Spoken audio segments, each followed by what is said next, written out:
Shall we call this thing to order here? All right, calling meeting of the first 5 Sacramento Commission on April 7th to order at 12:34.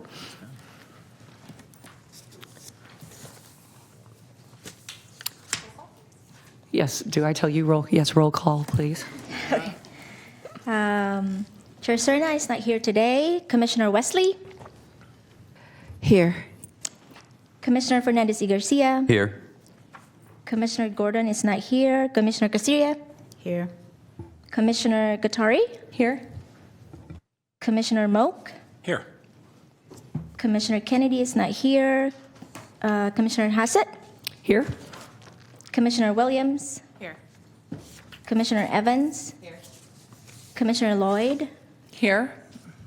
And Commissioner Kravis-Wirtz is not here today. Thank you. We have quorum. Thank you. Oh, yes, Pledge of Allegiance, thank you. Let's see, Commissioner Moak, please lead us. Old school way. Stand, salute, pledge. I pledge allegiance to the flag of the United States of America and to the republic for which it stands, one nation, under God, indivisible, with liberty and justice for all. Remember doing it that way? Thank you. This meeting of the first 5 Sacramento Commission is live and recorded with closed captioning. It is cablecast on Metro Cable Channel 14, the local government affairs channel, on the Comcast and DirecTV Uverse cable systems.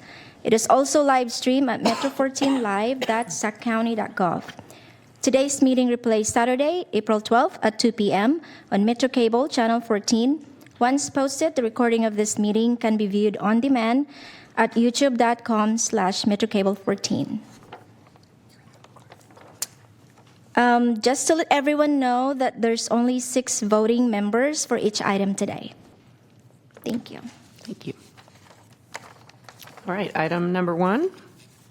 Item number 1, approval of February 3rd, 2025 draft action summary. All right. Somebody move to approve? We have to vote? I'll move to approve. Oh, sorry. All right, and second? All in roll call vote? Did we do it? Yep. Commissioner Wesley, Aye. Commissioner Fernandez y Garcia, Aye. Commissioner Evans, Aye. Commissioner Casiria, Aye. Commissioner Gattari, and Commissioner Moak. Aye. Thank you. Motion passes.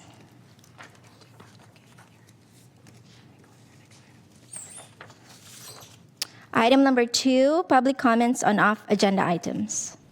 Do we have any public commenting?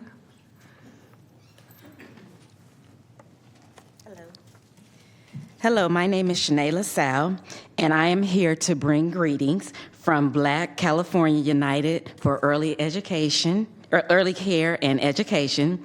Black ECE is the only organization in California dedicated to advocating for safe, nurturing, and loving early care and education for Black children. Excuse me. I'm sorry, I'm messing up. Families and early education. Black ECE is a leading voice for the needs and experience of California, nearly 500,000 Black children, their families, and communities. We are building a strong, proud coalition of Black advocates to shape California's policies, systems, and services to care for Black children and affirm Black culture. For 2 years, I have been a proud advocate with the Black ECE Lift Every Voice campaign coalition of a dozen of Black early care and education providers who demand to be heard. I have been in early education for over 30 years, providing a brand of loving care that is unique to Black early care education, strengthened by my ancestors who were our nation's first child care providers during the chattel slavery. I am continuing their legacy of nurturing, raising, and educating all children. But as a Black educator, we are paid the average nearly $1 less an hour than our counterparts, and up to $3 less than when we are a director or lead teacher in a center-based care. Radical wage justice is Black ECE's first strategic plan priority. As Lift Every Voice advocate, I stand with dozens of other Black early educators and advocates from across the state, demanding that rate reform that pays for the true care and cost. I'm saying that wrong, sorry. Pay for the true cost and care. Black ECE's second strategic plan is one you all are familiar with: culture affirmation. Black ECE is excited to be partnered with Sacramento First Five Sacramento to distribute Black families' culture kits to 100 families in our community, and we are grateful for First Five Sacramento for supporting several early educators and participating in the institution of culture, affirming practices for Black children. Thank you. We are also like to invite you to everyone to the second Black ECE Symposium, Dismantling Linguistics, Oppression, Lordy, the Path Towards Language Justice for Black Children in Early Childhood Education, will be held in Los Angeles August 14th and 15th, and registration is open to all in our website at Black ECE. Our final strategic planning priority is reparation. As steering committee members of the Alliance for Reparation, Reconciliation, and Truth, Black ECE ensures early care and education is not forgotten in California. Movement forward, reparation. Again, we thank you for the partner and look forward to deepening our collaboration. Thank you. Thank you. Any other members of the public? All right. Item number 3, Executive Director's Report. Good afternoon, Commissioners. Always so nice to see you.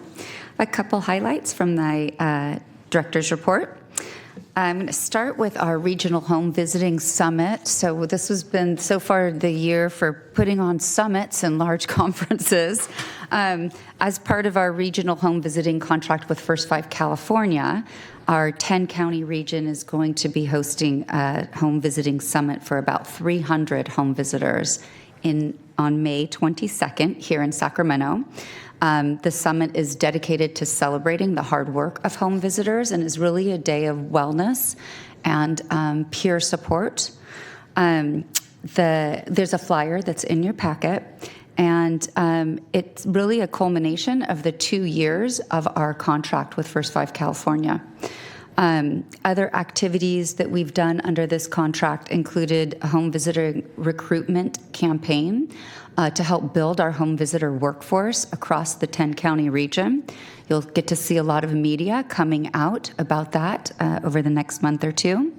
And then we've also done a lot of parent engagement activities to bring parents to the table to talk about models being used in their county and to share their voice about what's working around home visiting and where there are gaps for home visiting services. So it's been an amazing opportunity to have this grant over the last 2 years.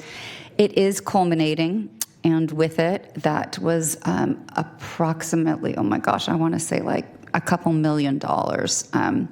And First Five California is not going to be renewing those contracts. So we're going to go out with a bang, but these sorts of this particular program will be ending on June 30th.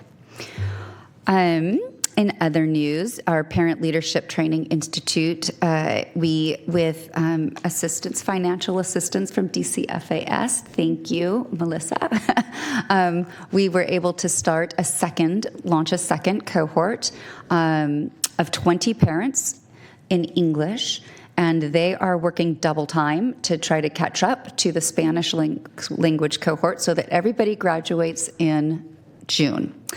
So both cohorts are being held at the new facility, the new FRC in South Sacramento. And everything is going well. You'll get a chance to meet some of the graduates here at the June meeting when they will come and talk to you about their projects. Onto another topic, we continue planning for our participatory grant-making process, which we have renamed the Equity in Action funding stream. Along with the name change, we've moved to more of a place-based framework to identify populations of focus that will be eligible for the funding in very specific communities across the county. So staff created a data tracking form, or sort of like a form. It compares community risks and barriers to services by county, by zip codes. There are, I think, a total of 53 zip codes. We narrowed it down to 47 zip codes pretty quickly. And then with the help of our advisory committee, we are narrowing it even further to get to those communities that are most at risk and need funding based on a whole set of criteria. So we'll be bringing that to the SOS committee as well at their meeting later this month, so you get to see it. So those neighborhoods will also be the neighborhoods in which we recruit our 15-member panel that will make those funding recommendations that come to the commission later this year. So lots of good stuff happening there. I did want to mention several commissioners and advisory committee members have been asking about our racial equity priority area, given our current federal administration. And I just wanted to just reiterate publicly that the majority of our strategic plan, including all of our equity and action dollars, are funded by Proposition 10, which is not federal funding. So we are pretty safe in continuing on with our equity and action priority area. We do receive about $7 million a year in federal funds, and those are more specifically related to, the majority of those are for home visiting through our partnership with the Department of Human Assistance CalWORKs home visiting program and Birth and Beyond. So those dollars are separate and apart from any of our equity and action dollars and will remain so. But I'm happy to answer any questions if people have any further concerns about that, but we are absolutely keeping those dollars separate. Okay, if no questions, I'll move on. For some equally exciting news, Commissioner Moak has extended an invitation to commissioners, staff, and advisory committee members to join Sacramento Republic Noche Latina game on October 1. So it's at Heart Health Park. If you're interested, please let either Maria or I know, and we will make sure everybody gets tickets, working with Commissioner Moak. And some of our staff just attended the Kings game that was the family, the 0 to 5, where they had little like babies in diapers relay racing and stuff. So really, really cute. So I hope we can line something up like that, Commissioner Moak. Anyway, it'll be fun. So just let us know if you guys want to chat. At the last commission meeting in February, Chair Cerna asked me to add a section to the executive director's report to talk about some of those federal administration threats to children and family services. So I did include a small blurb in the executive director's report. I think the thing we're most worried about right now has been around any changes to Medicaid and therefore Medi-Cal and the services for families that are associated with that very large chunk of money. And then just last week, the Trump administration closed 5 regional offices that support Head Start, including Region 9, which is the office that serves California, Nevada, Arizona, and Hawaii, serving more than 100,000 children in Head Start. And so that news just sort of feeds into this broader concern about those federal programs that are going to impact locally. Our association is definitely tracking all of these policy and budget changes at the federal level and keeping track of what is going to have impact locally. And I'll, of course, share that out with you all. As of right now, the Head Start closures don't have a direct financial impact on First Five. Because that's not necessarily our lane, but there could definitely be ripple effects if there are reductions in that we would lose childcare providers, and that it would make it even more difficult for parents to access childcare in our already very strained childcare environment here in Sacramento. So we're just keeping an eye on that and basically everything else too. And we'll let you know. And I'd like to close out my executive director's report today with a heartfelt appreciation for Commissioner Rebecca Gross. She did resign after the last commission meeting to spend more time with her large and beautiful family. I think you may remember she brought her newest baby to our meeting last time. She started her First Five journey with us as an advisory committee member. She was only 1 year on advisory and then moved up to fill an alternate seat on the commission. And she's been a true driving force in our Parent Leadership Training Institute, which is a very successful program that she helped launch. She's left her imprint here on the commission, and we're just really so grateful to all that she has done with us in partnership with us. And she's let me know that she's available for advocacy work and small projects. So I think she'll be around for a while, just in a different capacity. So thank you. Thank you, Julie. Yep. Item number 4, Advisory Committee Update, February 14 and March 21, 2025. Okay, well, it's me again because our chair couldn't make it today. So I'll make it quick. On February 14th, we received a presentation from the Child Abuse Prevention Center on the Child Death Review Team's fetal and infant mortality report. It was the 5-year report that came to the Board of Supervisors, and we thought it would be of interest to the advisory committee as well. They really learned about the overall causes of death, and especially those preventable causes of death, and looked at the 10-year trends and just noted, again, the disparities for African American children. And then we held a special meeting of the advisory committee on March 21st.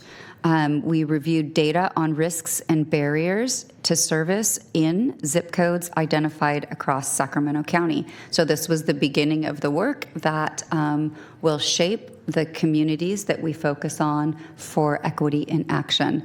And they meet this Friday to finalize those communities, those zip codes. And once they do that, we will be launching our equity in action recruitment process to get our panel on board so we can start getting money out the door. And that concludes the advisory committee report. Thank you. Item number 5, Evaluation Committee Update, February 7, 2025. That's me. The Evaluation Committee met on February 7th and received the First Five Sacramento Evaluation Report for fiscal year 23-24. The Commission will receive the report last in this agenda today. The Evaluation Committee will meet again on May 19th to receive the report on reducing African American child deaths. And that concludes my report. Thank you. Item number 6, Financial Planning Committee Update, March 27, 2025. That would be me. The Financial Planning Committee met on March 27th and established a quorum. Staff provided an update about current staffing vacancies. On March 11th, the Sacramento County Board of Supervisors approved First Five's SRA proposal to reclassify 2 program planner positions into a human services manager position and a human services program specialist position. And staff are actively working to fill these vacant roles. Our current vacancy rate stands at 14.3%. Staff provided an update regarding new fees from Metro Cable 14. Believe it or not, for years, Metro Cable 14 has graciously recorded and broadcast our commission meetings and offered technical support before and during the meetings, all at no cost. Thanks, you guys. However, starting July 1st, a fee will be implemented, and the estimated average cost per meeting is about $500. So that's approximately $3,500 annually, which will be in our next year's budget. Staff presented the fiscal year 25-26 recommended budget and the 10-year financial plan for the committee's consideration and approval. And the proposed budget requests a total of $21.84 million in appropriations. The committee approved both the budget and the 10-year plan, and the recommended budget and plan are item number 8 on today's agenda. And lastly, commission financial statements for the third quarter were reviewed and were all in line with budget expectations. This concludes my report. Thank you. Item number 7, Systems Optimization and Sustainability Committee update. Our update is that the Systems Optimization Committee did not meet, and we will be meeting next April 16th. Coming up. Thank you. Item number 8, approval of recommended budget and 10-year financial plan for fiscal year 25-26. Good afternoon, Commissioners. I'm Kristen Scheiber, Chief of Admin for the First 5 Sacramento Commission. So Sacramento County Code requires that the First 5 Sacramento Commission's budget be submitted to the County Exec's office prior to its presentation for approval. It was submitted to the County Exec's office on February 18th. We did not receive any comments, and as a result, it is now ready to be presented for your consideration today. I would first like to direct your attention to attachment 1 on page 18 of your packet. It should also be up on your screen. This is the budget highlights document. We are requesting an operating budget of $21.84 million allocated across 3 key areas: administration, evaluation, and program. Specifically, $1.29 million for administration, representing 5.9% of the total budget, $600,000 for evaluation, or 2.7%, and lastly, $19.95 million for our largest category program expenditures, representing 91.4% of the overall budget. Additionally, on the budget highlights document, you will find the section titled Program Appropriations by Priority Area. This section outlines the 5 priority areas of the 2024 strategic plan: health and well-being, parent partnerships, child care quality support, racial equity, and systems improvement. Together, these priority areas make up a total base strategic plan budget of $15.94 million from our Prop 10 funding. Next, I would like to direct your attention to the leverage grants section. Leveraged funding for fiscal year 25-26 includes CalWORKS, along with 2 ARPA-funded programs, Building Strong Families and Safe Sleep Baby 3.0. Leveraged funding for the next fiscal year totals $5.9 million, which when combined with the $15.94 million in base funding brings the total appropriations for next year's budget to $21.84 million. Next, at the bottom of the page, you'll find a call-out box highlighting our reserves. The fiscal year will begin with an opening reserve balance of $14.8 million and an estimated carry-forward fund balance of $1.95 million. To balance the budget, approximately $3 million will need to be released from our reserves, leaving an ending reserve balance of $11.8 million. To the left of this call-out box, you'll see a summary of our revenue for fiscal year 25-26, outlining the anticipated income for the upcoming fiscal year. We expect Prop 10 revenue and other income sources to total approximately $16.8 million, When combined with the carry forward fund balance of $1.95 million and the reserve release of $3 million, the total financing for the budget will reach $21.84 million, resulting in a balanced budget. Now, if you take a look at the next page in your packet, attachment 2, it should also be up on our screens in a moment. You'll see the 10-year financial plan. It reflects the funding levels established by the 2024 implementation plan. I'd like to first direct your attention to the column highlighted in green, that this includes the budget amounts outlined to you today. And then to the right of this column, you'll see the projected financing available for future strategic plans. The columns include the latest Prop 10 projections provided by the California Department of Finance in September. The revenue and birth rate projections have remained relatively steady. However, Prop 10 projections do show a slight decrease of approximately 0.5%. Conservatively, this plan does not account for any leveraged funding beyond the next fiscal year, as this has not been confirmed. However, we anticipate leveraging additional funding in the future.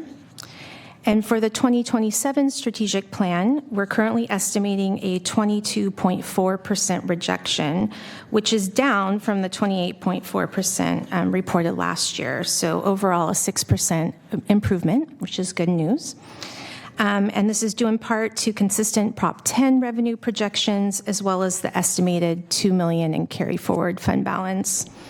It is important to note that the projections and estimates do not factor in any leverage dollars or carry forward funding from prior fiscal years.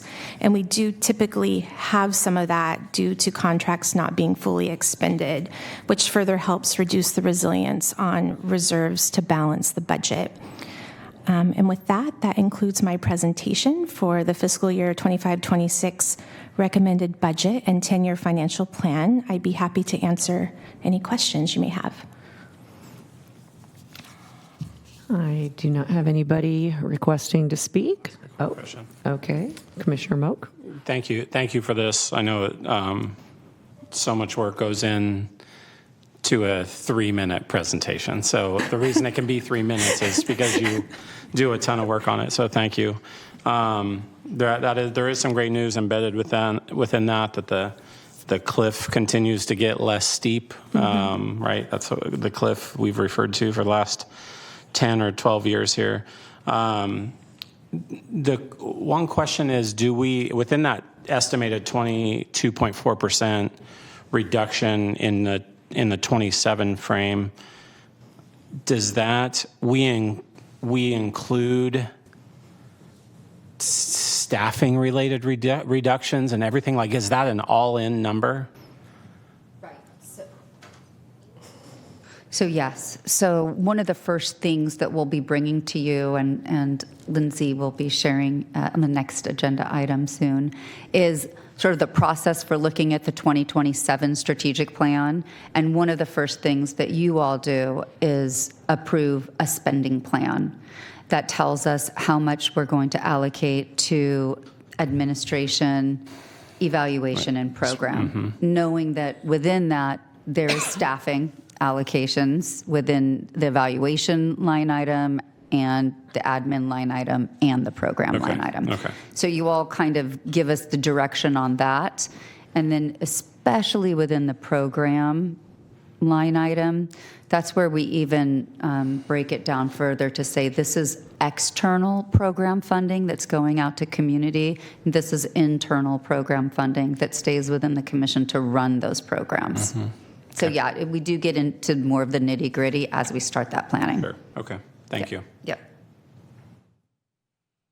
All right, this is a voting item. Do I have somebody who would like to? I'm happy to move Okay. accepting this as presented. I'll second. Thank you. Roll call vote. Hang on real quick. We just need to open it up for public comment if there's anybody who Public, needs to make a public comment. hearing. No, is it's it- Just not. public comment on this Just one public since it's a comment. voting item. Got it. Do we have any public comment on this? No. Thank you. No, Chair. Thank you.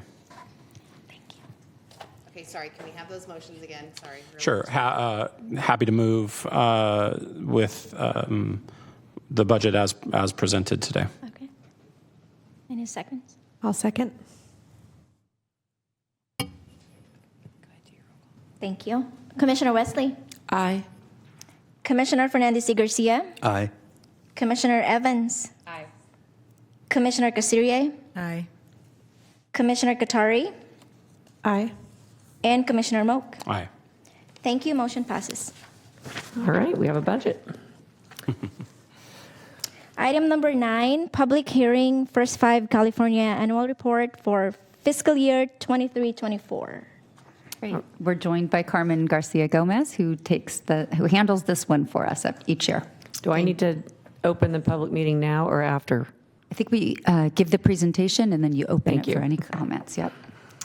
Thank you. Good afternoon, Commissioners. I'm Carmen Garcia Gomez, and I will be presenting this item today, the public hearing for First 5 California's fiscal year 23-24 annual report. This fulfills the requirement of the Children and Families Act of 1998, which states that every year we need to submit a report to the First 5 California Commission by November 1st. We also have to submit an annual audit by January 31st. And last, we need to do a public hearing on the report, which is what we are doing today. In preparation for this public hearing, we found some inconsistencies in the report. We brought it to the attention of First 5 California. They are going to be looking into the report and taking it back to their commission. And then at that time, we will come back with any changes to present to you. We did want to make sure that we met the statutory requirements, and so that's why we are here today. This current report is for the period of July 1st, 2023 through June 30th, 2024. The report includes data from all 58 commissions on the 4 result areas, which are improved family functioning, improved child development, improved child health, and systems of care. The report includes information on specific advocacy efforts, and those could be found on page 12 of the report. According to the report, First 5 California received $67.5 million and county commissions received $270.3 million through Prop 10, Proposition 56, and the California Electronic Cigarette Excise Tax revenues in fiscal year 22-23.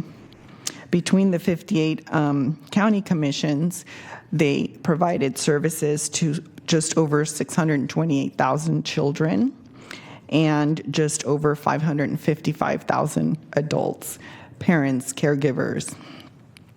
The total expenditure in the 3 primary result areas was $288 million. In addition to the direct services listed above in your commission letter, the county commissions were engaged in a range of activities focused on improvement systems of care for children and their families, and that expenditure totaled $94 million. The 4 result areas combined have a total expenditure of $382 million. In addition, the report highlights county efforts. Our efforts could be found on page 59 of the report with a focus on the Refugee Family Support Program. And this concludes my report. Any questions for Carmen? All right, thank you very much. I will open the public hearing. Do we have anybody signed up to speak? No, Chair. We will close the public hearing. Thank you. Item number 10, public hearing, annual review of the First 5 Sacramento 2024-27 strategic plan. Great. Lindsay Dunkel will be taking this one. It's a day for public hearings. It is. So every year, as you just heard, the Commission is required to review and hold a public hearing on the strategic plan per the statutes of the Children and Families Act of 1998. This is the second hearing for the 24-27 strategic plan, which was implemented just on July 1st, 2024, after being approved in February of 2023. So staff are not recommending any changes to the 24-27 strategic plan at this time. We believe that the spending plan, the strategic framework, the 5 priorities, and the underlying outcomes and goals should all remain the same. Current contracts are designed to fulfill the goals of this plan are in place and run through June 30th, 2027. Happy to entertain any questions. Any questions? All right, let's open the public hearing. Anybody from the public signed up? No, Chair. Closing the public hearing. Thank you. Item number 11, discussion item 2027 strategic plan updates. Lindsay's going to take this one too. Thank you. So, we're not changing the 24-27 strategic plan, but believe it or not, we're already beginning planning for the 27 and forward plan. So, I need the clicker. It's right there.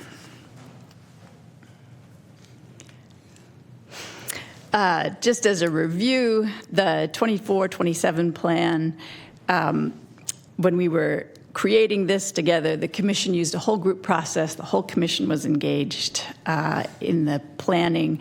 We focused on community input, and we set long-range priorities that run through 2034. And here are those priorities. We have children and families at the center of the framework, informing and touched by all that First Five does. The 5 priorities encircle that center, and they're interlocking as an illustration of their interdependence. And around the outside are First Five's core functions: to invest, advocate, convene, collaborate, and build capacity. And those 5 priorities are racial equity, health and well-being, quality childcare, parent partnership, and systems improvement. So at your last meeting, we talked about elongating the strategic plan to include all the years for which you set those long-range priorities, which means through 2034.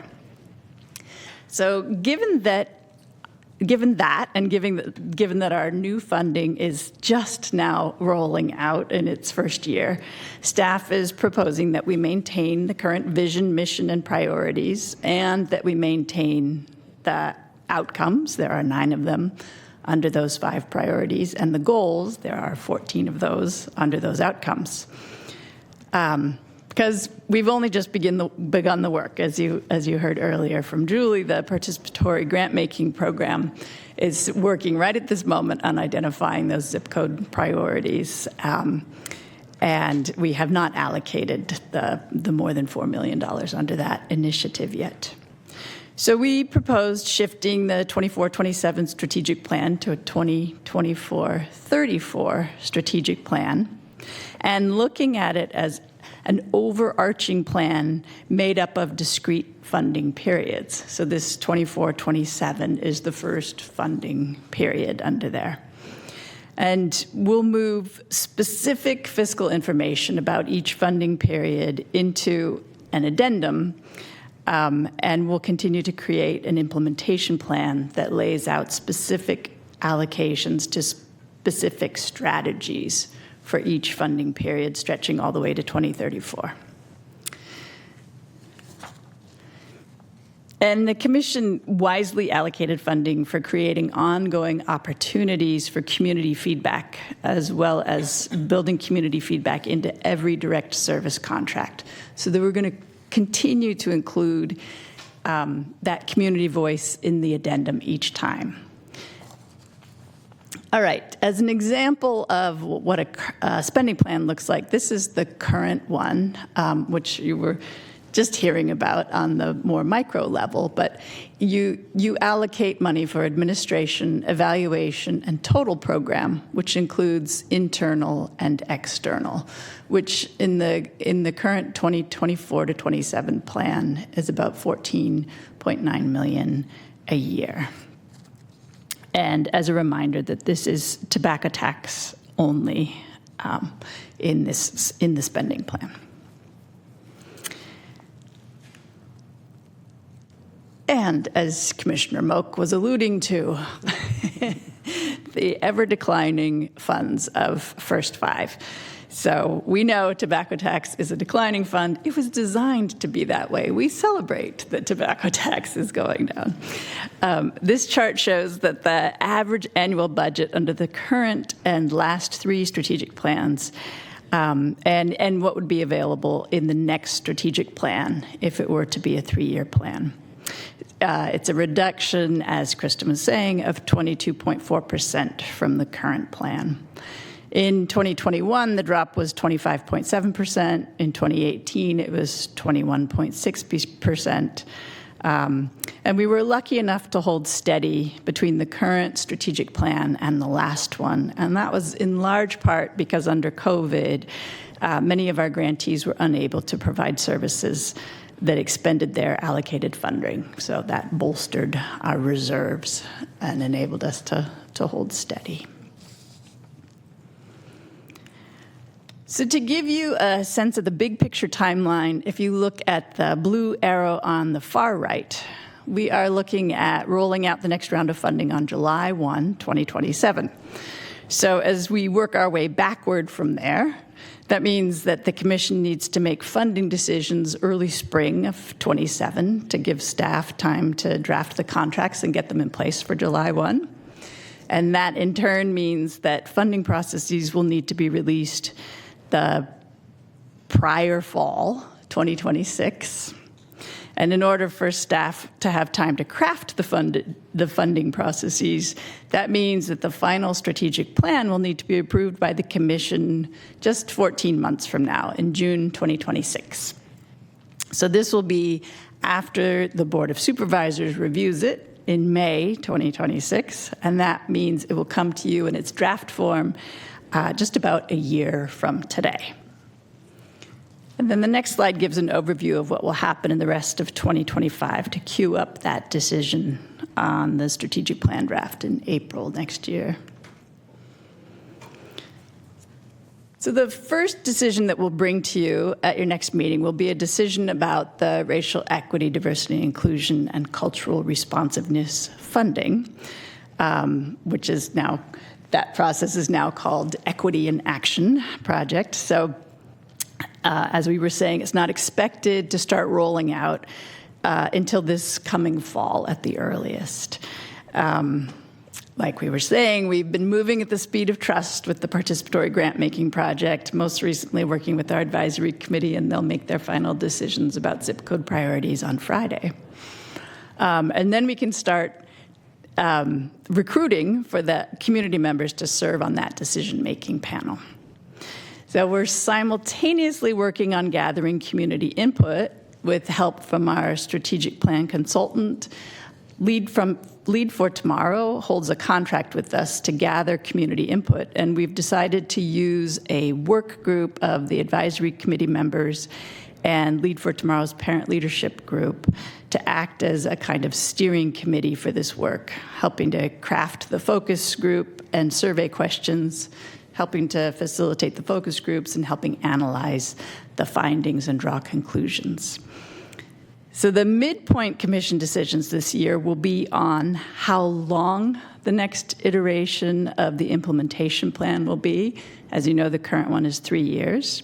At a future meeting, you'll hold a guided discussion about the pros and cons of different timelines.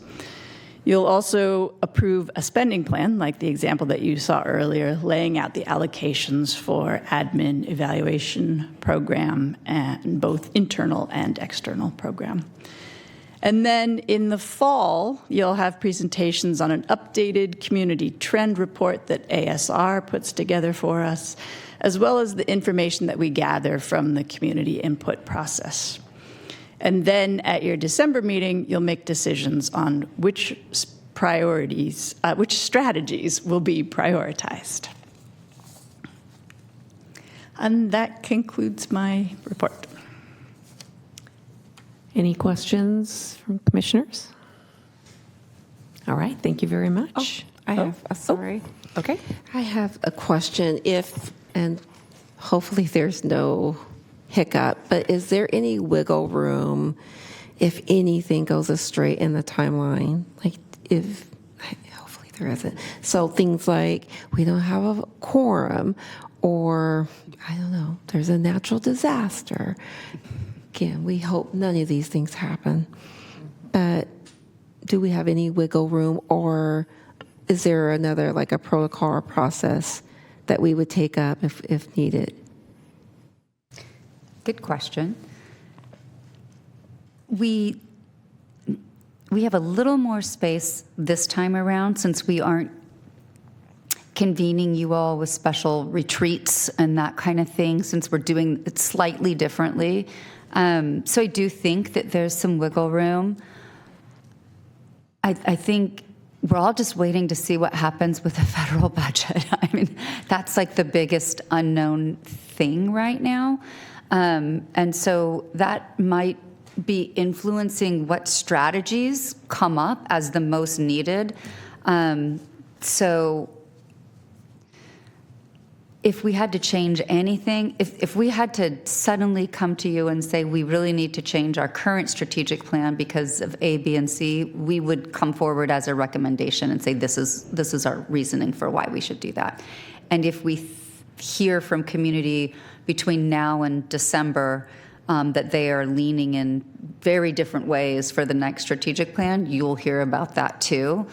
So I guess there's a little flexibility, and it's your strategic plan. So there's as much as you all need us to have is what you will get. Yeah, I didn't want to say the big elephant, so I just came up with some other stuff. I know. But yeah, Just call it out for what it is. Yeah. Yep. Any other questions? All right, thank you. Item number 12, presentation, First Five Sacramento fiscal year 2023-24 annual evaluation report. Great. And for this one, we are joined by Alyssa Mullins from ASR. She's definitely come the farthest any presenter has ever to make it here today. Alyssa lives in Florida and is out. Thanks for joining. Yes. I'm happy to be here to represent Applied Survey Research, or ASR, and First Five Sacramento to share some of our high-level and overview highlights of the evaluation report for fiscal year 2023 to 2024. First, I just want to kind of ground us in that this is the final year of the 2021 to 2024 strategic plan or strategic hierarchy focused on the three main priority areas of health, early care and learning, and empowered families before we transition to the beautiful graphic that you saw in the last presentation. Each of our priority areas has a primary goal and one or more result area that our direct services and systems work falls within. So we're going to be reviewing each of these result areas today, with the exception of result area 1, which includes the reduction of African American child deaths, or RAACD work, which we'll be presenting at a future meeting more thoroughly. And also, I just want to also highlight that the evaluation goals for First Five Sacramento also include a focus on a results-based accountability, or RBA, framework. Each of these direct services programs has specific indicators unique to their program's activities, each of which would fall within one of the three buckets: how much did we do, how well did we do it, and is anyone better off? This allows us to highlight key successes of each of the initiatives, as well as recognize areas for improvement. And of course, each strategy and evaluation is rooted in First Five Sacramento's commitment to equity. So first, we'll take a look at the overall reach. So this includes all strategies in which we're able to measure counts, so primarily our direct services. So in total, First Five funded programs reached nearly 6,000 children and 11,000 caregivers for direct services, as well as over 300 providers. So that's going to include things like program staff, school teachers, and administrators who are participating in trainings. I also want to kind of mention that our adults or caregivers and providers may have some overlap, as someone may come in for a staff training, learn about resources, and then come back to First Five with their own family for ongoing activities. The total number of individuals reached does represent a 5% increase compared to fiscal year 2022 to 2023. So we are continuing to see that post-COVID rebound. And when we look at First Five's goal of offering families a well-rounded network of resources for all families with young children, we see that 14% of families engaged in 2 or more distinct service program areas. So this would not represent the people who might engage in home visiting and crisis intervention from birth and beyond, but would tell us something like a family or a caregiver who receives pregnancy peer support with Her Health First Black Mothers United and then gets connected and goes on to receive breastfeeding support through WIC. So that allows us to kind of measure and start exploring that wraparound and an ongoing network of support that our families are receiving. Continuing on with our overall participant characteristics, we saw that nearly 1/3 of our participants who received direct services spoke a primary language other than English, and First Five reaches a more diverse community than the overall countywide proportions. So 60% of the children served were either Hispanic, Latino, or Black or African American, which compares to 38% countywide.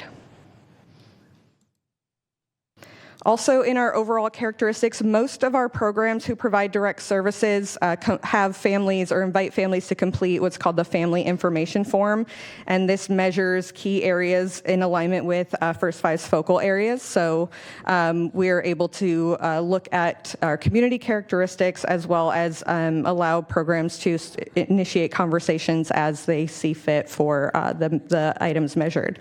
So we can see here that most of our participants agreed that they were able to handle the stresses of daily parenting.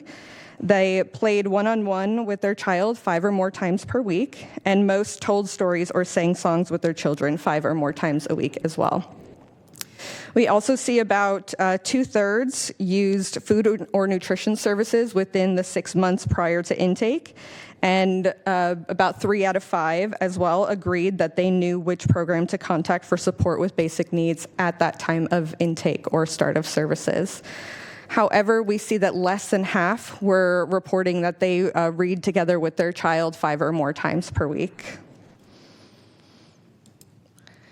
We also have an opportunity for families to complete a follow-up family information form. So this is a subset of our overall intake, as this requires a little bit more of that outreach following services. But we can see from our families who did complete that follow-up form, so they completed a family information form at the start of services, and then at the end of the fiscal year, we saw significant improvements across several measures. So more of our participants agreed that they knew which program to contact for parenting support or basic needs support. More shared that their child openly shares feelings with themselves or the child's caregivers. Significantly more were attending community events with their child from intake to the end of the fiscal year. And we did see also a significant increase in parents and caregivers reporting that their children stay calm and in control when faced with a challenge. Now, we did have other improvements as well, but what we're showing here are the statistically significant improvements. So the full report does highlight additional measures as well. As promised, we're going to move on through our specific priority areas and direct service and systems work programs. So first is our priority area of health, which includes the goal that all children are born healthy and access preventative services to maintain optimal health. This includes the RAACD initiatives, as promised, coming in an upcoming commission meeting, the WIC breastfeeding support programs, and health-related system strategies. So first, jumping into WIC programs. The First Five WIC-funded services reached more than 2,200 participants to promote breastfeeding. This includes about 1,700 brief helpline services, more than 1,000 moderate drop-in services, and a little over 1,300 of the more in-depth consultations with an international board-certified lactation consultant. More than half of the participants reached when their child was at 6 months of age reported that they were exclusively breastfeeding, which exceeds our statewide estimates as well as the Healthy People 2030 target. However, from feedback from WIC, and an ongoing process with the strategic plan and shifting goals and ongoing continuous improvement with evaluation, we have begun the process of transitioning this measure to exploring the WIC food package data. So the follow-up calls are a little bit harder for them to reach families at or after 6 months of age, since most of those contacts are usually within the first few months. So the WIC food package data will give us a more robust and representative sample of breastfeeding habits. So what we can see from this preliminary look using fiscal year 23-24 is that 29% of the families were exclusively breastfeeding. So this is lower than our follow-up call, tiny sample, but again, it is more representative and still exceeds statewide estimates as well. And I just want to highlight this quote from one of our participants who shared that she would have given up on breastfeeding if it weren't for her lactation consultant, who she considered, quote, someone I could trust to advocate for me and encourage me. This really shows how the personalized support provided by WIC can really be a benefit to increasing breastfeeding rates. Some highlights from First Five's health-related systems efforts includes WIC's partnerships with local hospitals and healthcare providers with a focus on accessing breast pumps and early lactation care. They also partnered with perinatal home visiting programs to train home health nurses in breastfeeding support. The Be Mom Aware campaign is part of the Sacramento Maternal Mental Health Collaborative. It focuses on Latina and African American communities to decrease stigma and provide a space for families to learn about mental health. This collaborative continued implementing efforts, working on sustainability and providing advocacy for systems and policy change. And our community members can learn more about how to get involved at BeMomAware.com. Just a little plug for Be Mom Aware. First Five also continued engaging with health plans and health systems to leverage resources and opportunities for sustainability and an improved system of care. And the Safe Sleep Baby 3.0 efforts continued with a focus on shifting policies and practices in the child welfare system and to increase the reach of the Safe Sleep Baby education, particularly for at-risk families. Excuse me. All right, moving on to our next priority area. This is our early care and learning, which has the goal that all children have access to quality early learning experiences and are ready for kindergarten. So this includes the Early Learning Partnerships Building Mindful Early Care and Education, or PBM, strategy focused on providers and early care settings. The activities at 9 school districts for kindergarten readiness, developmental support through Help Me Grow, and of course, early learning system strategies as well. First, let's take a look at PBM. PBM provided short and long-term consultation support to 205 early educators, which benefited approximately more than 1,000 children who were enrolled in their early learning settings. Short-term providers averaged about 13.5 contacts with their coach, and the long-term participants had about 15 coaching sessions throughout the fiscal year. Long-term coaching participants are also trained and provided technical assistance and materials for them to be able to provide the ages and stages questionnaire developmental screenings to children. Among those providers trained, they were able to provide 156 ages and stages questionnaires and 115 ages and stages social emotional screenings during the fiscal year. They also facilitated a handful of referrals when additional supports were identified through these screenings. Additionally, 75% of the long-term consultation participants improved their assessment scores based on their unique focus area. And of course, I just love the quote here, where that really kind of creates that imagery where PBM impacted their program as if lightning struck it. I also just want to highlight another participant quote, not shown here, that is an early learning provider who said, "I felt that I finally got support, mentorship, and understanding on all areas I was lacking. Being a new in-home childcare provider, the PBM ECE specialist gave me a lot of insight on different areas. Being in the program has given me a sense of confidence that I can continue to be a great educator, childcare provider, and teacher. Next, the result area 6 includes activities to increase the readiness for schools, children's, and families to be ready for kindergarten. We won't go through every data point that you see here. However, I will just highlight that the 9 First 5 funded school districts served 3,100 caregivers and a little over 3,700 children through activities such as playgroups, ASQ screenings, parent education workshops, text-based parenting education, family events, literacy support, kindergarten transition orientations, and parent advisory groups. Additionally, 126 school staff received social emotional support trainings to better support their students in their early learning settings. And among the children who received an ASQ screening, nearly 1 in 10 received a referral for additional support services, either internally within the district or externally. And lastly, from our school districts, we like to highlight the Transition Summer Camp. We had nearly 250 children who attended the Transition Summer Camp. Our photo shown here is just a really fun and exciting image of some of our kiddos who were engaged in a STEM activity during the camp, and just such a great moment that was captured where this young scholar is just really excited about the texture in that kind of hands-on portion.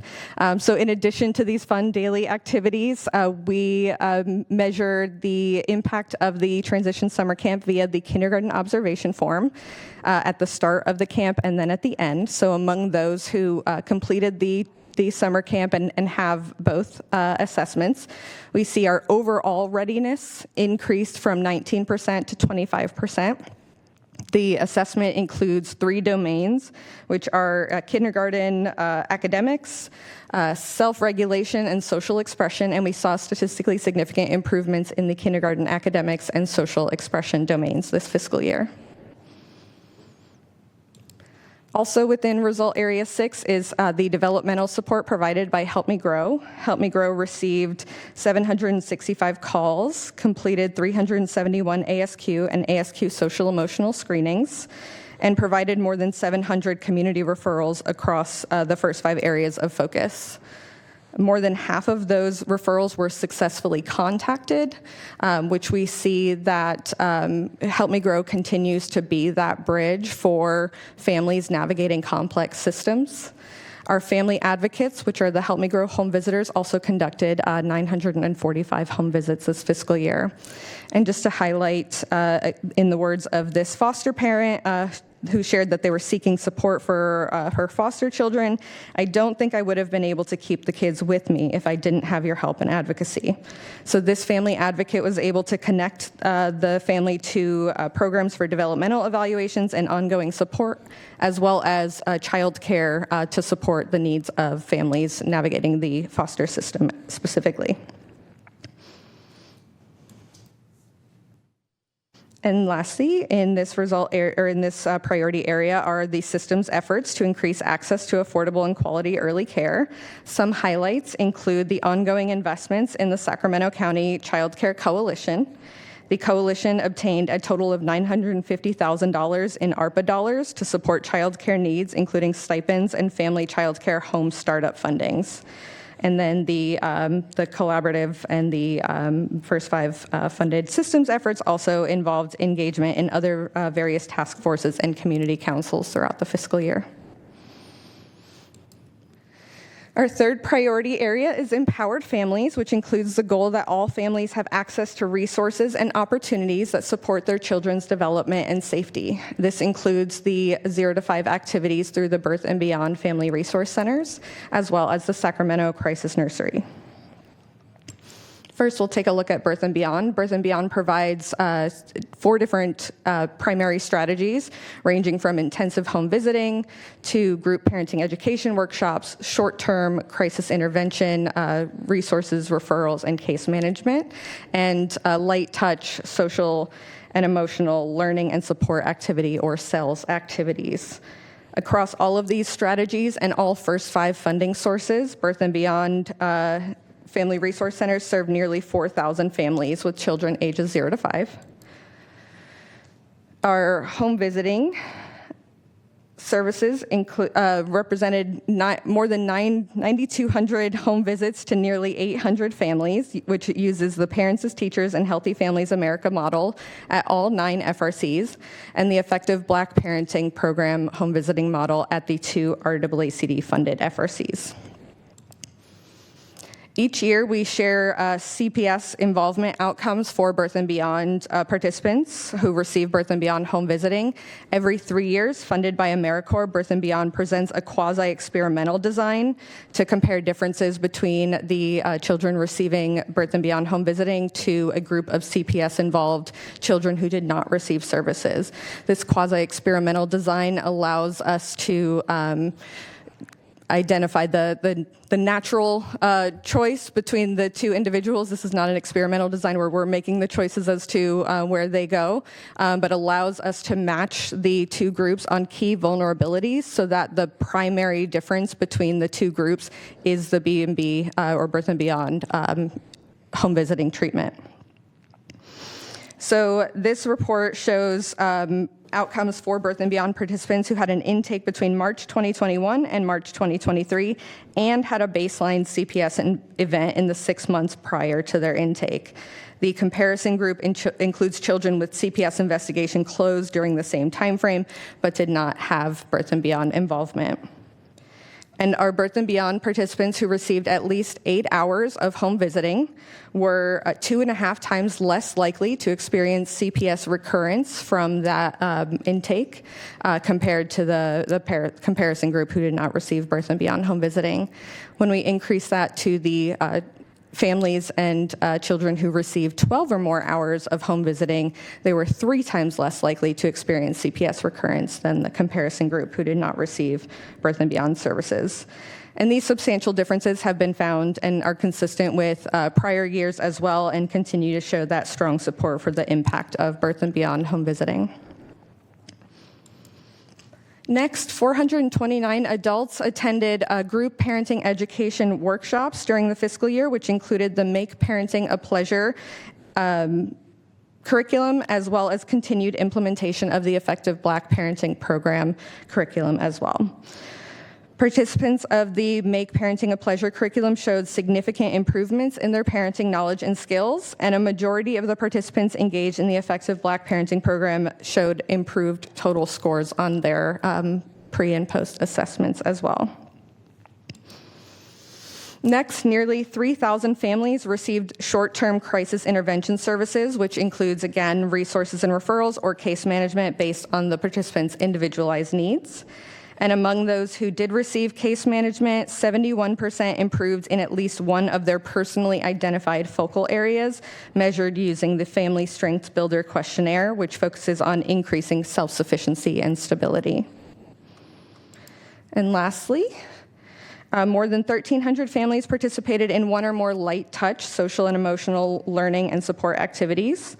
More than a quarter of the families engaged in 5 or more CELS activities during the fiscal year, and on average spent about 8 hours engaging in CELS activities during the fiscal year.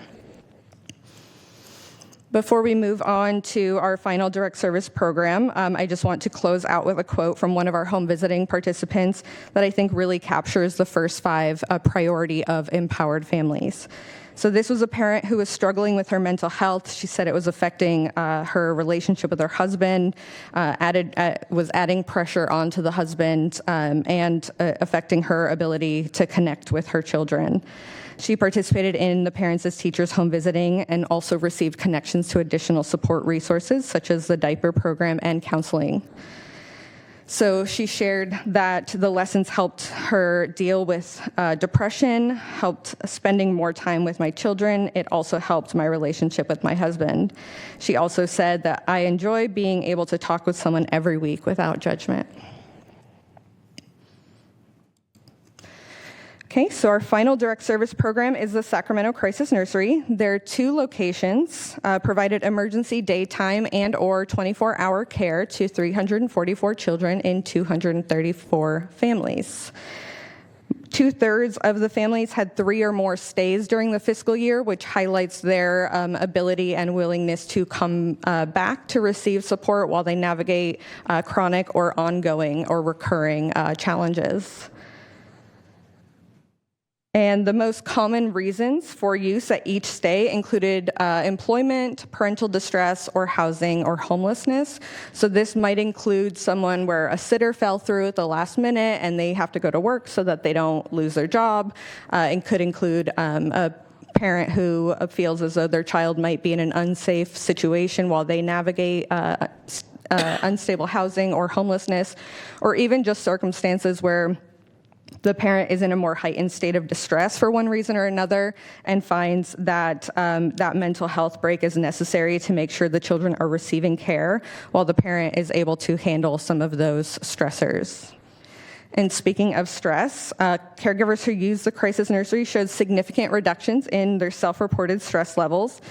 Nearly all agreed that crisis nursery kept their children safe and secure, and they felt better able to resolve their situations because of the crisis nursery support.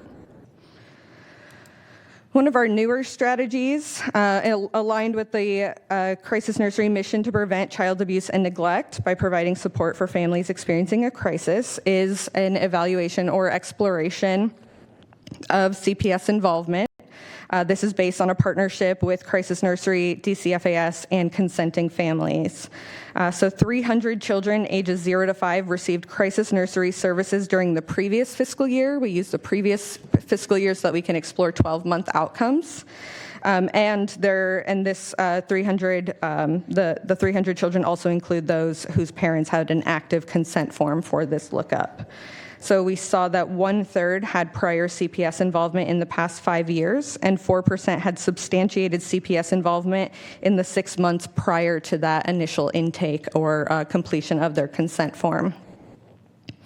In the 12 months following their crisis nursery intake, we saw 6% of the 300 children had substantiated CPS involvement, which highlights some of the additional vulnerabilities of the families served by this program, as well as opportunities for continued research into identifying some of those risk factors. And in closing, I just wanted to also add a quote that I feel really sums up the impact of the crisis nursery. This quote comes from someone that we were able to talk with while doing a special study into the crisis nursery program this year, and resonates with what we see consistently, that parents are sharing that crisis nursery keeps their children healthy and safe. Our participants shared that their kids love it, they love it, and as this person described, when I drop my daughter off, I know that she's in good hands. They help me out. My daughter's healthy and safe. I'm just very grateful. This participant said that crisis nursery helped her family and believes it can help other families too.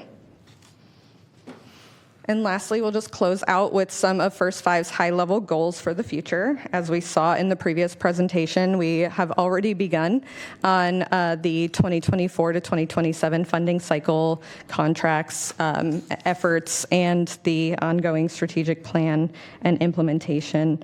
And as I mentioned, fiscal year 2023 is the last year of this strategic plan, and we're already implementing some of the lessons learned and opportunities for improvement by First Five as well in this process. So with that, there are continued efforts and ongoing strategies for systems change and advocacy investments, and as well as digging deeper into programs via special studies to identify strengths and opportunities to support. First Five also maintains a close relationship with the Persimmon database team and continues to work toward opportunities to add functionalities, improve the ease of use, and ensure data accuracy across the First Five funded programs. And lastly, we are continuing our efforts to increase collaborative partnerships as well as the accessibility and meaning making of evaluation data. That is all of our review of the fiscal year 23-24, and I'm happy to answer any questions that may have come up.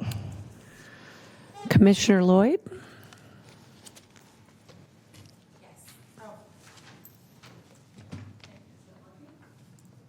Okay, thank you so much for such a great presentation. I have one question and then one comment. For the crisis nursery, the 34% who had CPS involvement in the last 5 years. Does the question go into whether that is with their own children or with them themselves? We do a child level lookup, so it would involve if the child has any CPS involvement. One thing that it doesn't do is specifically match the child with the parent who is bringing them to crisis nursery. So this could potentially involve families who might be escaping a violent situation. And that past 5 years could potentially include that other parent if that is one of the example situations. Or if it was, so just so I'm understanding, so if it was a mother who had aged out of foster care within the last 3 years, would they be answering, with the way the question is posed to them, do they answer specific for themselves? It's actually not a direct question. It's a lookup from your team. So we provide the contact information, and they return a de-identified database to us with whether or not there was involvement. So I can't answer that exactly, but I do know we do the lookup based on the 0 to 5 children. So that should not be. So it's based on the kid. Yeah. Okay, thank you so much. Yeah. And then my other comment, other than really, really nice presentation, was it was nice to see on the family changes from intake to follow-up, the highest percentage change was I know what program to contact when I need advice. With that 16% change out of all of those was just really great to see, because I think it really just speaks to, which we all know, the importance of prevention and people knowing who they can call when they have a question or need advice. So thank you for that data. Thank you. Any other questions or comments? Oh, Commissioner Wesley?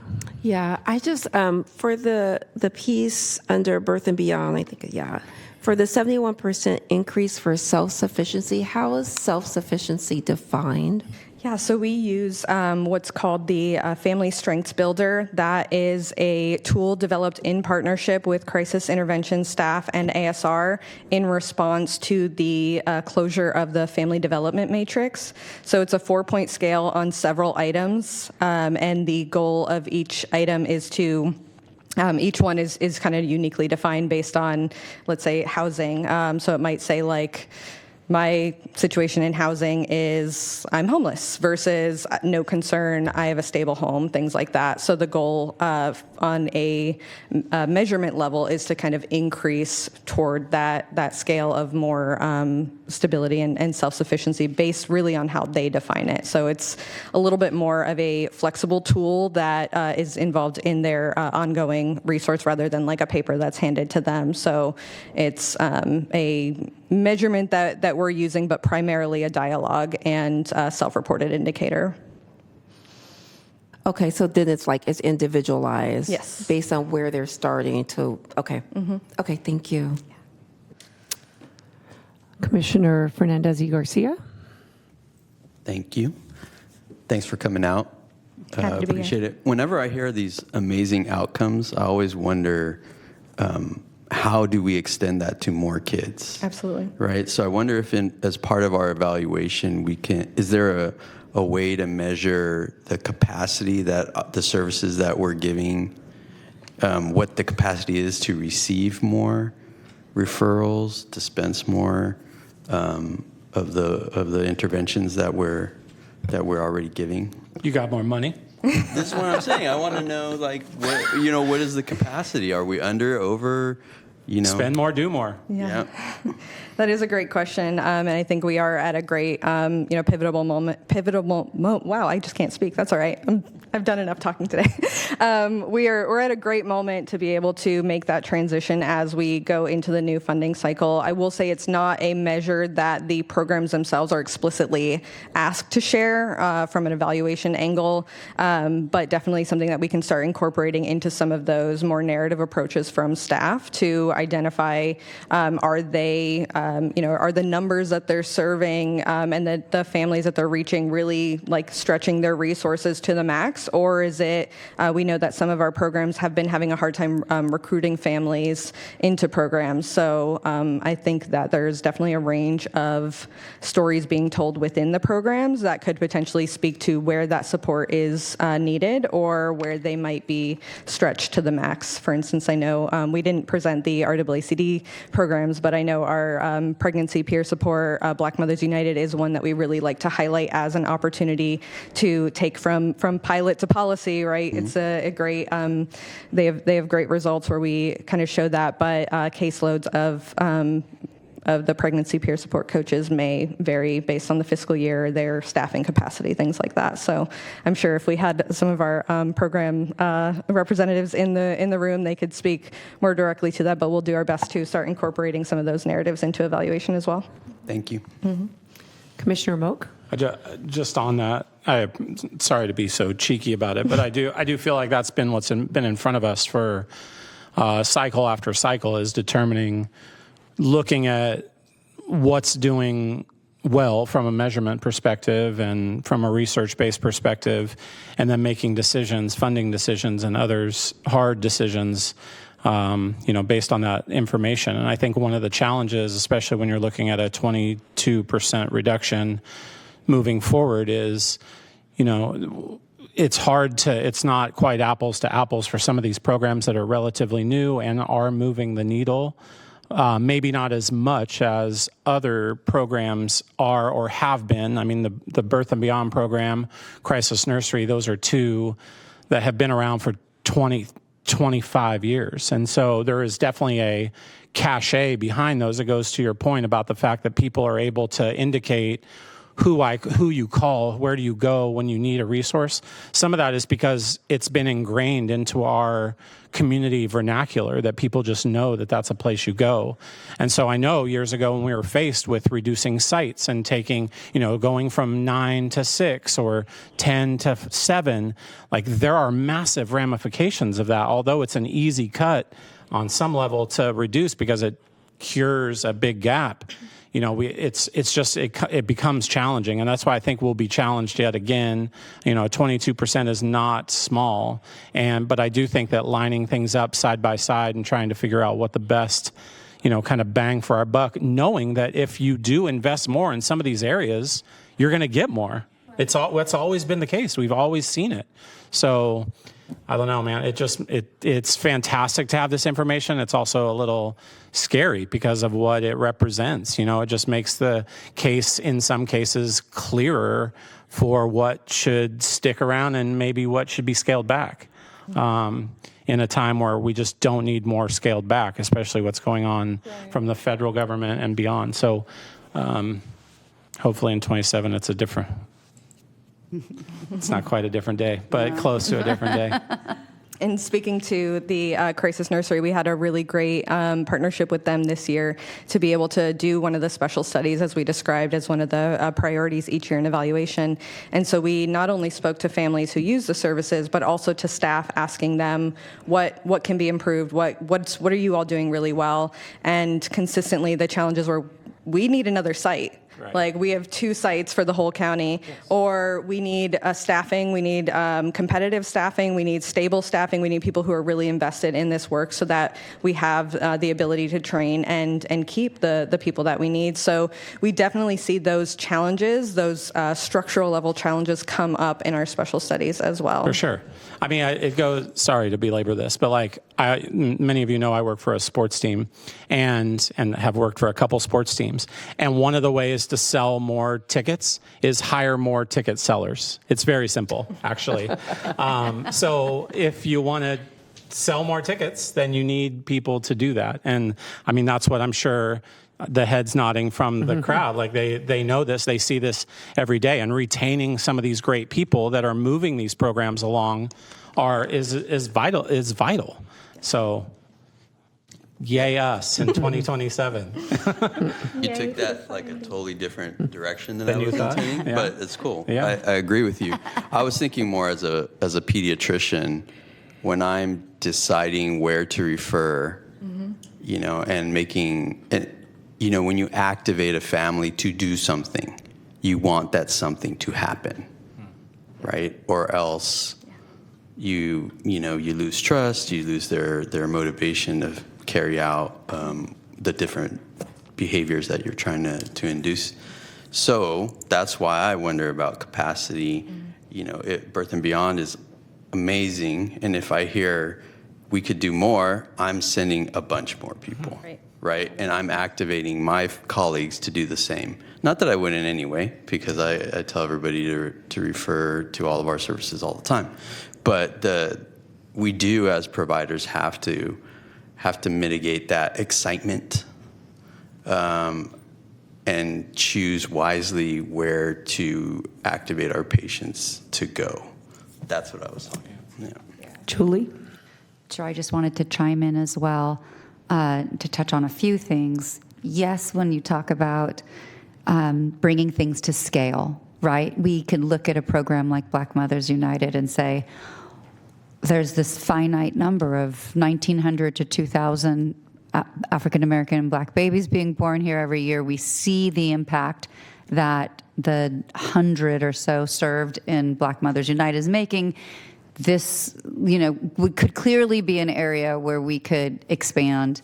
We see the data you just saw from Birth and Beyond today, that kids who are getting those services are not ending up back in child welfare at 2.5 to 3 times those rates. So, and it's money, really. And so again, prioritizing, which is that's why I'm not glad to not be in your seat all the time. Those are such hard decisions for you all to make, and I understand that. I worry about capacity as well. And I have heard, and we have our team from CAPCIA's here, but I do know that there's been wait lists at FRCs. Where families have gone in for home visiting and have not been able to get them because of funding reductions and staff turnover and a variety of different reasons. But I would say for the most part, that's not something that our staff is hearing too much about, is inability to serve a family or long wait lists outside of childcare, which of course is its whole own different thing. But for our services. And I think if our providers were to tell us there's a massive problem here with capacity to serve, then that would be something that we would want to look at through evaluation, through special study, find out what's happening, and if there's anything that we could do to support. Commissioner Wesley? Julie just stole my question, because that was exactly what I was going to ask, because I'm just thinking about this current climate. And I just know, the stress level is high, and some people will lose their jobs. Some people will go in hiding. Domestic stressors will go up. Abuse potentially will go up. And my question was, is there a way to look at assessing potential wait lists for these services? And then my other question, I was thinking about what you were talking about, Eric. I was just thinking about, will we know, there might be a new clientele of folks who don't know about the brick and mortar of like a Birth and Beyond. I know about it because I worked at Child Action. It's just bread and butter in the community, and I used to, need these services. But there might be a new emerging population who have no idea about these services that might find their way there, that would have never imagined themselves in needing to access these services. So my curiosity is like, do we want to start looking at being really diligent and intentional about looking at a wait list and bringing that forth to these meetings? It may be the same, but it may not. And maybe us thinking about having it reported here. Yeah, I meet those people every day.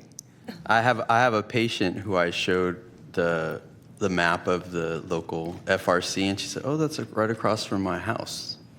Right. It's right across the street." Yep. And she said, "I just never thought of going in there because I didn't know what it was." Yeah. So this happened. I hear this every day in clinic, and I do have attention. I have to say, if I say it's a great place, you should go. Right. But know that sometimes there are waits, keep going, you try your motivational interviewing techniques to keep them engaged, but it would be good to know if the services we have Could be a good special what their study. capacity is. Yeah. Good special study. Commissioner Lloyd? I just wanted to say thank you for bringing that up, because just to give a little historical reference, back in 2008, 2009, when there were challenges, as we know, with budget, we saw a completely different demographic coming into child welfare. The calls that were coming to our hotline, it was a very different demographic.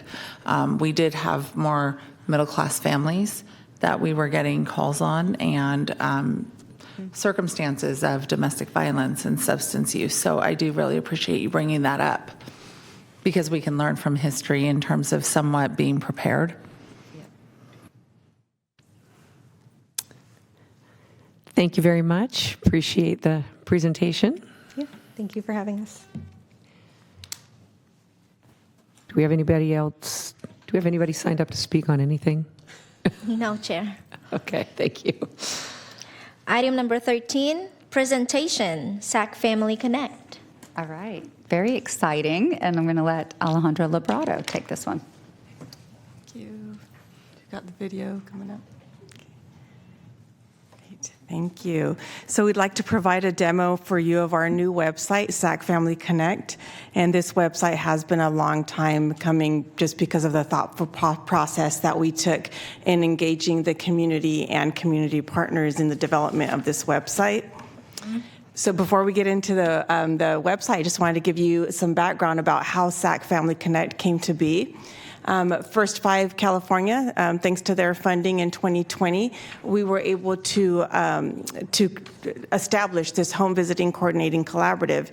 In the past, we had attempted to have a home visiting collaborative, but there was no backbone agency and there was no funding or staff attached to it. So although there was a lot of great ideas that came out of the group, they really didn't go anywhere because of the lack of funding and positions. So this was really exciting to have First Five California provide this funding. And so to start, how we were going to start this, we thought let's put together all the main funders of home visiting, and that's when we pulled together those that are on your screen, and we started with the conversation about brainstorming about who needs to be at the table.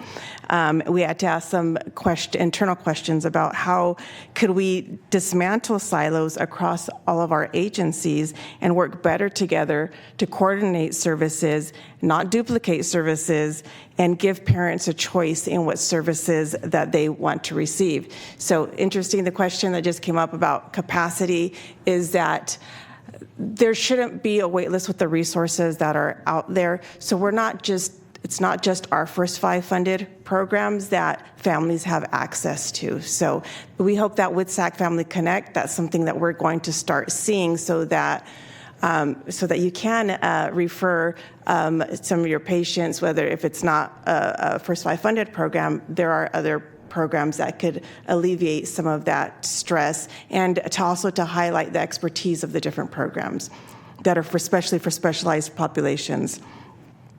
So in December of 2020, we launched our first meeting, and our first step was to conduct an environmental scan of the home visiting programs in Sacramento.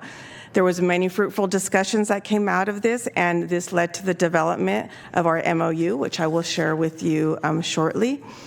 After several meetings, we want to be inclusive of the many programs and partners and referral sources of home visiting. So we went from being Sacramento Home Visiting Coordinating Collaborative to SAC Family Connect. And again, this was a very thoughtful process. The collaborative took part from the very beginning, from the colors that you see on the screen, the logo, the name, the branding, MOU, everything. The community partners were involved in the development of the website. We recognized that to dismantle silos and to work better together to serve families and give parents a choice in the services that they receive was going to involve a two-pronged approach. To be truly family-centered, our work had to be reflected in the community somehow, so everything that we were developing in our MOU had to mirror somehow in the community. And that's where the idea of developing the website came.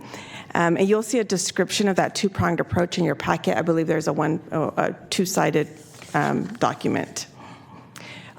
Also, we swapped some of the slides, so if you see from your packet, the order might be a little bit different, but that was just to make the flow a little better here for you. So the elements of the MOU consist of 5 strategies. While most occur in tandem, but building stronger relationships has been a must as a first step, but it's not a one and done. We are continuing to build relationships ongoing. And as some of you saw who were able to attend our summit back in November, the networking that takes place, the topics that we discuss, and really keeping the parents at the forefront of these discussions. We also are streamlining referrals through tools that we have created, specifically the decision tree, which I will share with you shortly. And we not only are also sharing training not only to our partners but to parents as well. And as for the data sharing, we continue to work with our county partners to develop a mechanism to share data, and such as using the SHE or the Social Health Information Exchange, or working with Unite Us or other platforms. But we have a pulse on that, so we're hoping that something will come up in the next soon to be able to share data and to make our work more efficient. So developing this MOU not only demonstrated our commitment to these strategies, but it also communicated to our funded contractors and other partners that cross-agency referrals are an expectation, and that a family should be made aware of the services that they are eligible for so that they can choose what's best for their family. In preliminary discussions from with the collaborative, we had heard a lot that sometimes families don't stay in home visiting because it wasn't a right fit. Whether culturally, linguistically, the schedule, the geographic location, whatever it was, but they weren't aware of all the other programs that they were made eligible for. The collaborative meets quarterly with work group meetings happening in between. And while we do resource sharing, Sac Family Connect is much more than that. We periodically survey the members to build agendas, and typically these are the 7 areas that we touch on. And the members, the nice thing about this is that the members include community representatives, direct line staff, supervisors, managers, directors, and funders, all in the same room.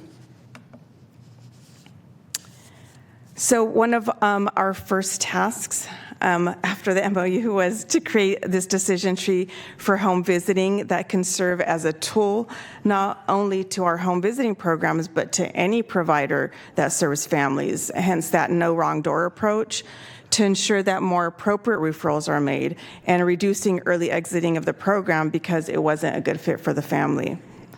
The green boxes are automatic referrals. Yellow boxes include eligibility criteria. And the goal is to get a family to a red diamond, which symbolizes a home visiting program. And this decision tree is a tool for providers, not for parents. We're not going to send this out to parents. So again, it's an illustration. That's an expectation that too, when agencies can co-serve, is to coordinate the services without overwhelming the family and without duplicating services, and at the same time giving the parents the choice.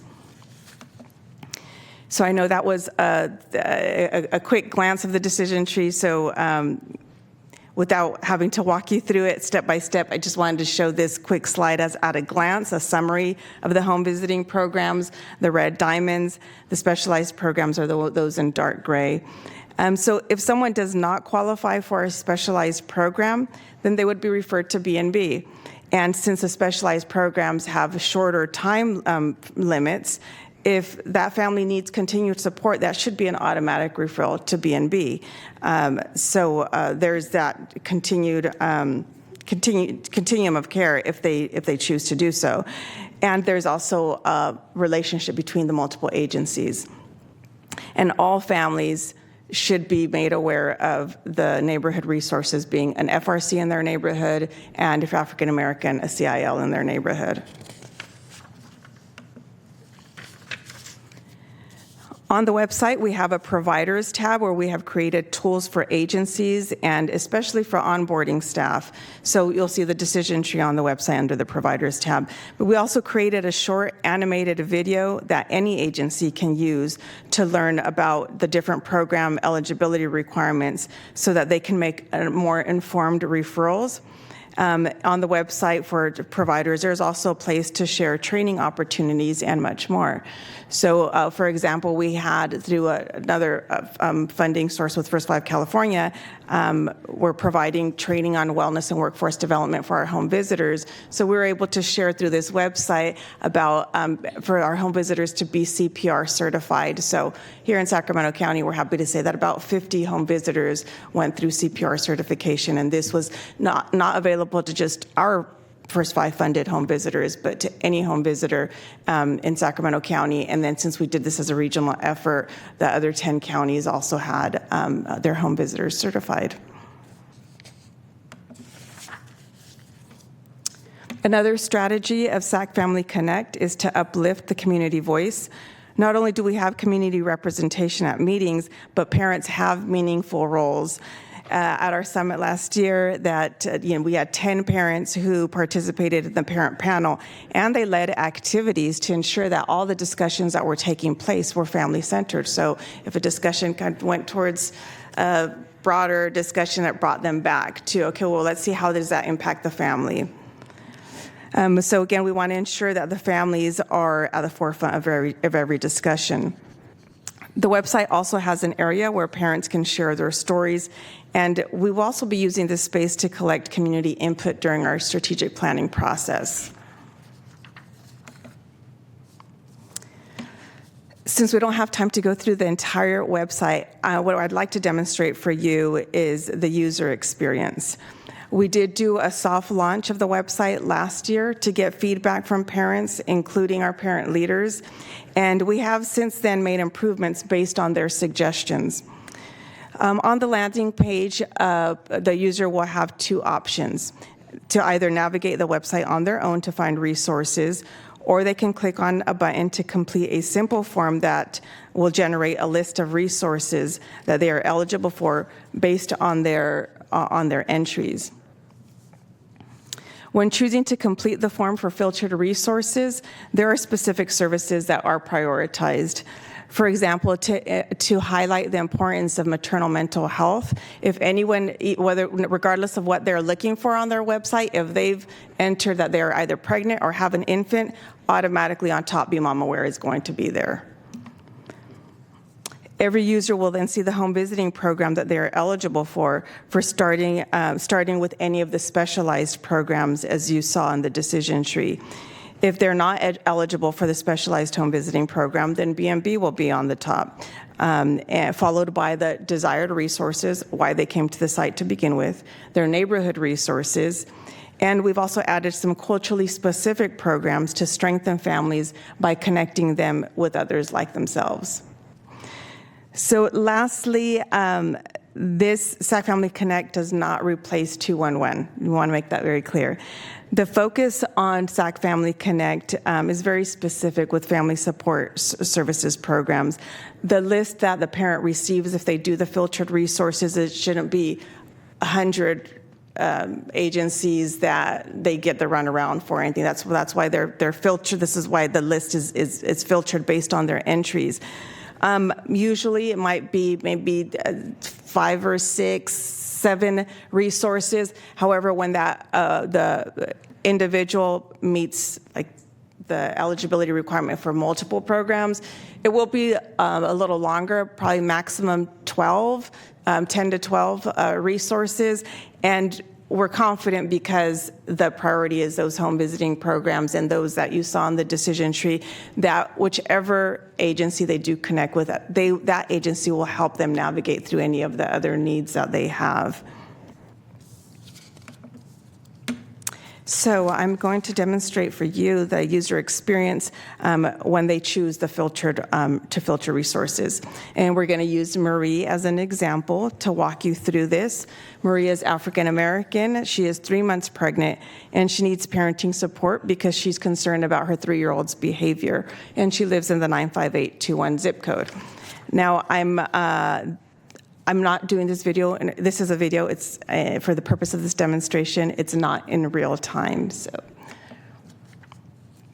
using Marie as an example, she will enter just the basic information that was presented to you on the oh, sorry. Okay, great. There it goes.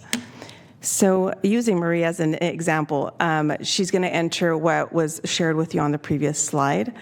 We don't ask for a name, we don't ask for a date of birth, an income, or anything that will be too invasive and might turn the user off from entering and being fearful of, like, am I going to get people, contacting me? So the user will complete that form with just enough information to generate a list of resources that apply to them. So that will eliminate any unnecessary contacts. And of course, they will enter the identified need. In this case, she wants parenting support for her 3-year-old son who she's concerned about. And once entering the form, she'll get the list of resources she's eligible for in the order that I mentioned. The user then has the option to email the results to themselves. They can also navigate through the website on each of the resources, or they can choose to connect directly with the agency by clicking on Connect Me, and then consenting to the information for the information on the entry form to be shared with the agency along with their contact information, as we see here. Otherwise, this information is not automatically shared. They have to consent to sharing that information, and only with the agency that they choose. So they might have gotten a list of 10, but they really only want to connect to 2, so they would have just connect with those 2. And they can add any information if they'd like, and this is what it looks like on the agency's end. They will get an email saying you got a referral from SAC Family Connect. This is the information that they entered, and please follow up. Yes. So a little more. I'm not done. Okay. We're very excited to say that we just launched our campaign to raise awareness about SAC Family Connect in both English and Spanish. We will be collecting monthly reports on the analytics and all, and this will also give us a snapshot of cross-agency referrals to see where we might need some additional training to organizations. For example, I once had a question by a community partner saying, does this agency, another agency, do they know all of this, or are we just the default agency? So sometimes there might be some training, and that's where the short 8-minute animated video can be very useful when onboarding staff is just show them the video, though they don't have to attend it specifically on their time, so that they can be aware of these programs. And it's done, and it's not time consuming at all. Very simple. Breaks it down, the eligibility requirements and the time frame of this. So is it up to 1 year or to 6 months, and so they would know when it would be the appropriate time then to do a warm handoff to Birth and Beyond if necessary. And this is a 3-month campaign targeted to specific zip codes on social media and targeted websites, including neighborhoods that have at least a 40% Latino population. And so I'm now going to share with you one of our 30-second videos, and then after that, I could take any questions if you have any. Welcome to SAC Family Connect. We're here to support you with what matters most in life, your family. SAC Family Connect is your trusted resource for pregnancy and parenting information. We connect families with the support they choose for their family's needs. It's free and confidential. Empowered parenting begins here. Learn more at sacfamilyconnect.com.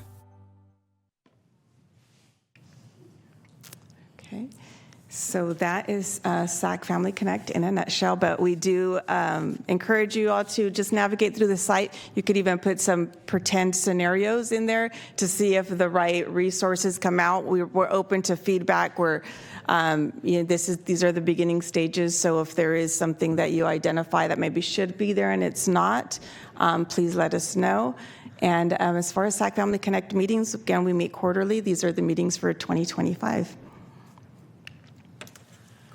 Excellent, thank you. Commissioner Moak.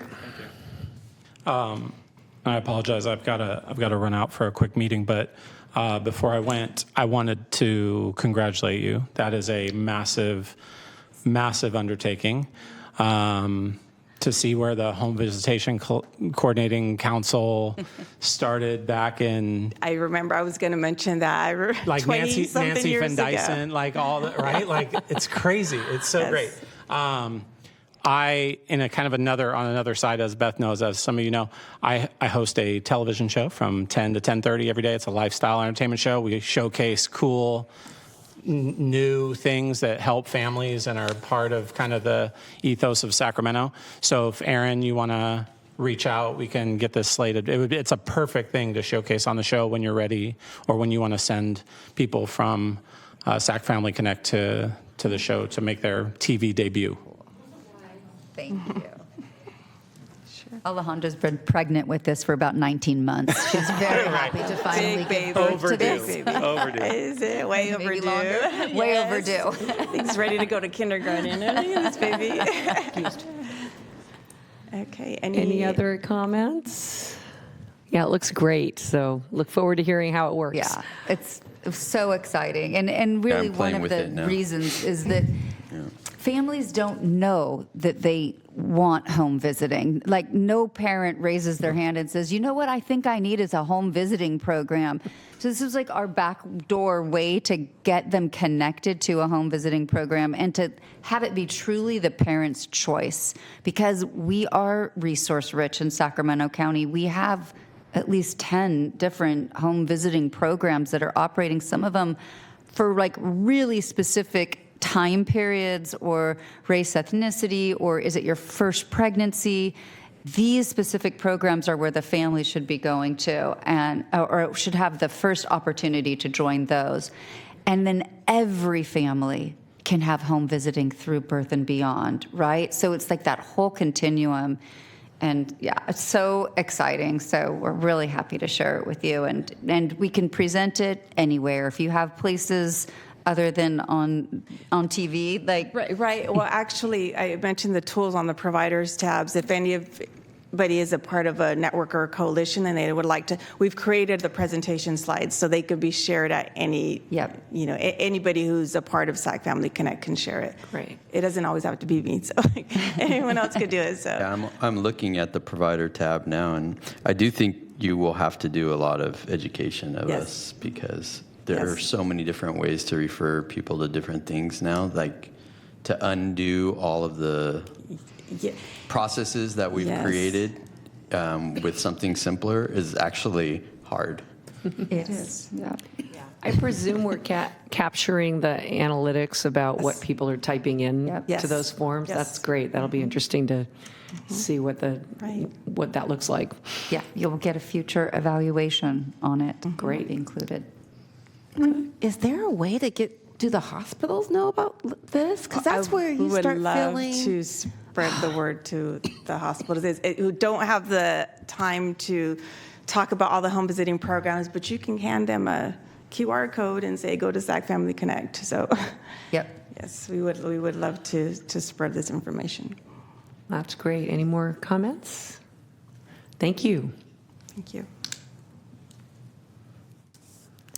And that is the last item, unless commissioners have any comments on anything? No?